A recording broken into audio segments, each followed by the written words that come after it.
धर्मेंद्र पाजी हमारे बीच में नहीं रहे, लेकिन उनकी फिल्में, उनकी अदाकारी और उनकी हर वो बात प्रशंसकों के दिल में जिंदा रहेगी जो वो कहा करते थे। धर्मेंद्र पाजी को आज पंचतत्व में विलीन कर दिया गया है। तस्वीर आपको दिखाते हैं। मुंबई के विले पार्ले शमशान घाट में आज उनका अंतिम संस्कार किया गया। 89 साल की उम्र में धर्मेंद्र पाजी ने आज अंतिम सांस ली।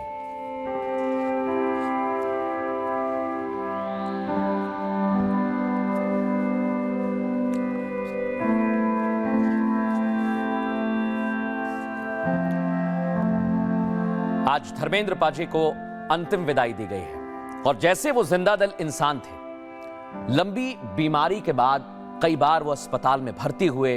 कई प्रशंसकों ने कहा कि धर्मेंद्र हमारे साथ रहें, वो ना जाएं, लेकिन आज ईश्वर की मर्जी यही थी। धर्मेंद्र ने हम सभी का साथ छोड़ दिया है।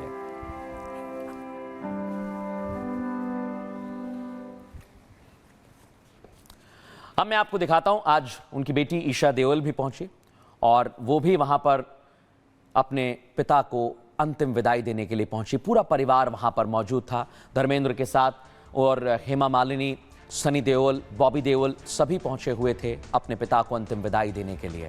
लेकिन सिर्फ परिवार वालों में गम का माहौल नहीं है। फिल्म जगत की कई हस्तियां पहुंची हैं। तस्वीर आपको दिखा रहा हूं मैं। फिल्म जगत की कई हस्तियां, अमिताभ बच्चन जो उनके साथ कई फिल्मों में रहे, दिखाइए। अमिताभ बच्चन के साथ उनके बेटे अभिषेक बच्चन भी मौजूद थे जो आखिरी विदाई देने के लिए धर्मेंद्र साहब को पहुंचे। दिखाइए तस्वीर और फुल फ्रेम दिखाइए इस तस्वीर को। सलमान खान भी पहुंचे हुए हैं उनके पिता सलीम खान के साथ। वो भी फिल्म राइटर रहे हैं जिन्होंने शोले मूवी में उनके साथ काम किया।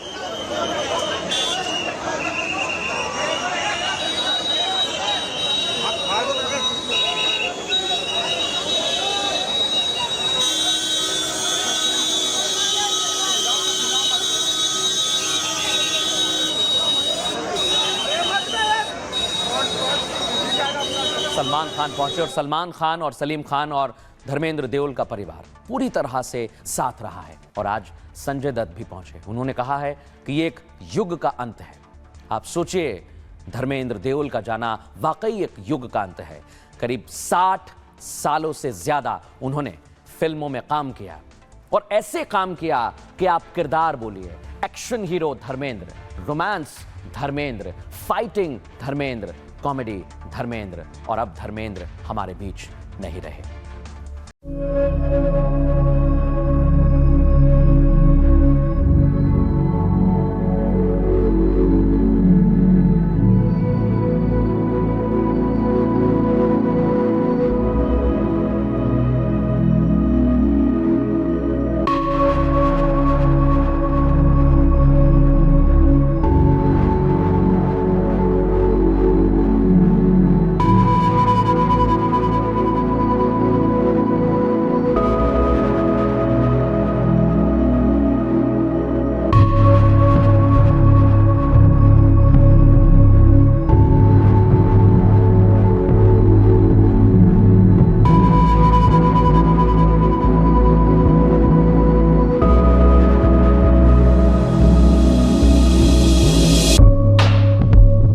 धर्मेंद्र साहब हमारे साथ नहीं रहे, लेकिन दर्शकों, जब उनकी फिल्मों की बात की जाती है, उनकी अदाकारी की बात की जाती है, तब हमें पता लगता है कि वो कितनी बड़ी शख्सियत रहे हैं।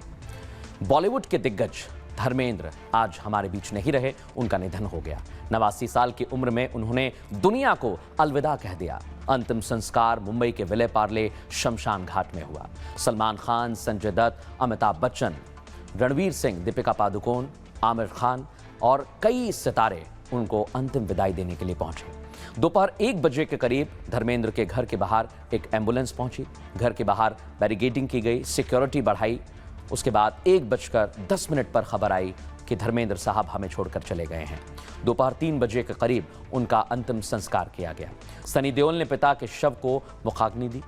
धर्मेंद्र कुछ समय से बीमारियों से जूझ रहे थे। 10 नवंबर को उन्हें सांस लेने में काफी दिक्कत हो रही थी। उन्हें मुंबई के ब्रीच कैंडी अस्पताल में भर्ती कराया गया। डॉक्टर्स की निगरानी में रखा गया। 12 नवंबर को धर्मेंद्र को हॉस्पिटल से डिस्चार्ज भी कर दिया गया। डॉक्टर्स ने घर पर ही उनके आगे के इलाज की बात कही। लेकिन आज उन्होंने अंतिम सांस ली है और उनके साथ काम करने वाले अनुपम खेर ने भी उन्हें याद किया है। सुनिए जरा। धर्म जी से मेरी पहली मुलाकात महाबलेश्वर में हुई थी। फिल्म की शूटिंग चल रही थी, मैं उस फिल्म में नहीं था और मुझे वो इतनी गर्मजोशी से मिले थे, इतने प्यार से मिले थे कि उसका बयां करना मुश्किल है। इनफैक्ट धर्म जी का जो दिल था वो प्यार की खान था। जाने अनजाने दोनों लोगों ने उनकी दयानतदारी की इतनी कहानियाँ सुनी हैं और इतनी कहानियाँ देखी भी हैं, इतनी हकीकतें महसूस भी की हैं कि बहुत मुश्किल है उसके बारे में शब्दों में बयान करना। He was a people's person, the most beloved person, most beloved human being on earth. दर्शकों, धर्मेंद्र साहब जब फिल्म इंडस्ट्री में आए तो यूं ही नहीं आ गए थे, बहुत संघर्ष किया था और जीवन के आखिरी पल में भी वो इसी तरह के थे। संघर्ष कभी नहीं छोड़ा, सकारात्मकता कभी नहीं छोड़ी। देखिए आप उनके आखिरी वक्त की कुछ वीडियोस।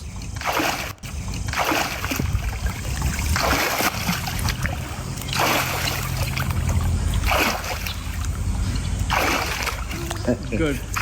Are you? Okay. और आपको बताऊं, मैं धर्मेंद्र साहब ने बहुत संघर्ष किया। सोचिए आप, वो एक शिक्षक परिवार से आते थे लेकिन बॉलीवुड का लंबा सफर तय किया। आइए आपको बताते हैं उनका सफर कैसा रहा। बॉलीवुड में एंट्री से पहले धर्मेंद्र ने लंबा संघर्ष किया। शोले के वीरू पंजाब के एक छोटे से गांव नसराली में जन्मे। उनके पिता सरकारी स्कूल में हेडमास्टर थे। 10वीं क्लास में उन्होंने दिलीप साहब की एक फिल्म देखी और कहा हीरो तो मैं बनूंगा, और वहीं से धर्मेंद्र ने एक सपना देखा हीरो बनने का। धर्मेंद्र एक टैलेंट हंट कंपटीशन जीतकर मुंबई पहुंच गए। टैलेंट हंट जीतने के बावजूद फिल्मी सफर आसान नहीं रहा। मुंबई में रहने के लिए हेल्पर बनकर गैराज में नौकरी की। आप सोचिए, 200 रुपए महीने की तनख्वाह पर कई महीने काम किया। पैसे बचाने के लिए धर्मेंद्र गैराज में ही रहा करते थे। काफी संघर्षों के बाद पहली फिल्म मिली दिल भी तेरा हम भी तेरे, और वो फिल्म हिट हुई। 51 रुपए मिले थे दर्शकों उन्हें। सोचिए आप, पहली फिल्म के लिए। फिल्म 1960 में रिलीज हुई और अच्छी हिट साबित हुई। यहीं से धर्मेंद्र का फिल्मी सफर रफ्तार पकड़ता है और फिर धर्मेंद्र साहब ने पीछे मुड़कर नहीं देखा। आज आपको बताएं, धर्मेंद्र साहब इतने जिंदा दिल शख्सियत रहे हैं कि खुद भी कई बार शेरो शायरी करते थे। सुनिए जरा। दोस्तों, जिंदगी बहुत खूबसूरत है और इसकी खूबसूरती को बनाए रखने के लिए सेहत का अच्छा होना बहुत ज़रूरी है। सेहत है तो सब कुछ आप एंजॉय कर सकते हैं। तो मैं आपसे आज एक मैसेज दे रहा हूँ, हमेशा देता आ रहा हूँ कि सेहत का ख्याल रखिए और नेक बनिए। Love you all. सोचिए आप, कितनी बड़ी बात उन्होंने कही कि जब तक आप हैं आप सेहतमंद रहिए, और यही था धर्मेंद्र का जीवन जीने का तरीका। धर्मेंद्र ने 1960 से लेकर 1964 तक सीरत, बंदनी जैसी हिट फिल्में दी। धर्मेंद्र के लुक और मजबूत कद काठी ने उनके स्टारडम को और ज्यादा बढ़ा दिया। दर्शकों, साल 1964 में धर्मेंद्र मीना कुमारी के साथ में थे। मैं भी लड़की हूं फिल्म की शूटिंग कर रहे थे। बताया जाता है कि फिल्म की शूटिंग के दौरान मीना कुमारी उन्हें पसंद करने लगी। मीना कुमारी ने तब फिल्म प्रोड्यूसर्स के सामने यह शर्त रखी थी कि फिल्म के हीरो धर्मेंद्र होंगे तभी वो फिल्म करेंगी। सोचिए आप, धर्मेंद्र ने उनके साथ पूर्णिमा, काजल, मंजली दीदी जैसी फिल्में की और ये सारी फिल्म हिट रही। 1967 में धर्मेंद्र की फिल्म आई फूल और पत्थर। इसे कोई नहीं भूल सकता। इस फिल्म में धर्मेंद्र पहली बार एक्शन करते नजर आए, जिसके बाद उनकी छवि एक एक्शन हीरो की बनने लगी। साल 1976 में आई फिल्म धर्मेंद्र की चरस, वो भी हिट रही। 1977 में धर्मवीर ने कई रिकॉर्ड तोड़ दिए, बॉक्स ऑफिस पर रिकॉर्ड तोड़ कमाई की। साल 1982 में राजपूत बॉक्स ऑफिस पर हिट रही। 1982 में ही मैं इंतकाम लूंगा फिल्म लोगों को खूब पसंद आई। धीरे धीरे धर्मेंद्र आगे बढ़ते रहे। फिर आई राज तिलक 1984 में, और फिल्म ने बॉक्स ऑफिस पर धूम मचा दी और धर्मेंद्र की ही मैन छवि यहीं से मजबूत हुई। दर्शकों, बॉलीवुड के लोग उन्हें ही मैन के नाम से जानने लगे। साल 1965 की बात है, पहली बार धर्मेंद्र और हेमा मालिनी की मुलाकात हुई। दर्शकों, उस वक्त धर्मेंद्र एक सुपरस्टार थे, जबकि हेमा मालिनी एक ही फिल्म में आई थी, शुरू हुई थी और उनकी वो फिल्म भी फ्लॉप रही। 1970 आते आते धर्मेंद्र और हेमा मालिनी ने तुम हंसी मैं जवान फिल्म में साथ काम किया। साथ काम करते करते दोनों एक दूसरे के करीब आ गए। ये जोड़ी हिट रही। दोनों ने सीता गीता, राजा जानी, शोले, ड्रीम गर्ल जैसी फिल्मों में काम किया और ये सारी फिल्में हिट रही। फिल्म शोले के दौरान धर्मेंद्र और हेमा मालिनी और करीब आ गए। साल 1980 में धर्मेंद्र ने हेमा मालिनी से शादी कर ली। धर्मेंद्र पहले शादीशुदा थे और पहली पत्नी प्रकाश कौर को तलाक देना चाहते थे, लेकिन प्रकाश ने उन्हें तलाक नहीं दिया। धर्मेंद्र ने शादी करने के लिए इस्लाम कबूल कर लिया और हेमा मालिनी को अपनी दूसरी पत्नी का दर्जा दिया।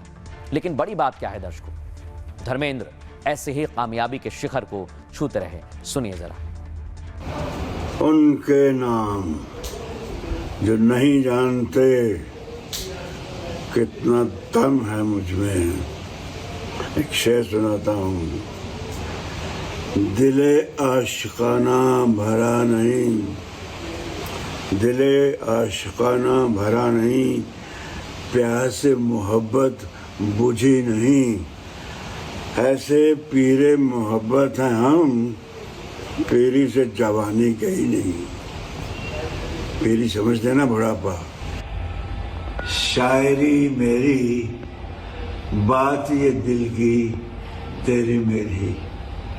जिस दिल ने सुनी उस दिल ने कहा, कब इसने सुनी चुपके से कह दी।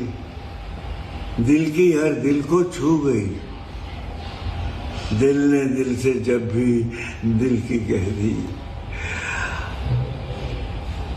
जाती जिंदगी रहे पोशीदा, इसी में इसकी खुशनवाई है। हो जाती है नीलाम चौराहे पर, सरेआम जब जब आई है।